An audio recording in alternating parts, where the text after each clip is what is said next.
राव रे रूप की रीति अनूप, नयो नयो लागत ज्यो ज्यो निहारिये। त्यो इन आखिन बानी अनोखी, अघानी कहू नहीं आनी तिहारिये। एक ही जीव हो तो सू तो वायो, सुजान संकोच ओ सोच सहारिये।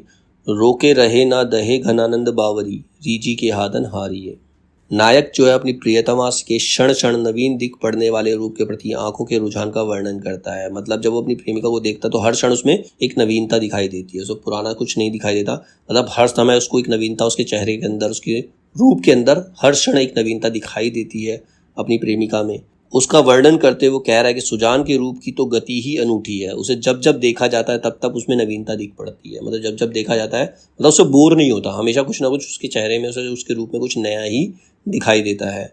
आशय यह है कि क्षण प्रतिक्षण परिवर्तन होने के कारण उसमें नूतन आकर्षण बना ही रहता है और निरंतर देखने पर भी तृप्ति नहीं होती। मतलब उसके रूप को देखकर वो कभी तृप्त ही नहीं होता, हर समय वो सिर्फ उसे ही देखना चाहता है। पुनः जिस प्रकार आपके रूप की गति विलक्षण है, उसी प्रकार मेरे नेत्र की आदत भी विचित्र है। तुम्हारा रूप जो गति गति क्षण क्षण जो रूप बदलता है, तो मेरे नेत्रों को भी उसी चीज की आदत पड़ गई है, वो भी वही चीज देखना चाहते हैं। ये तुम्हारे रूप के अतिरिक्त कहीं तृप्त ही नहीं होते। मेरे उसकी आंखें जो हैं उसके रूप को देखे बिना कहीं और तृप्त नहीं होती हैं। हे सुजान, मेरे पास जो एकमात्र मन था वह तो तुम्हारे पर न्यौछावर कर दिया। अब संकोच और चिंता के समय तुम भी सहारा दो।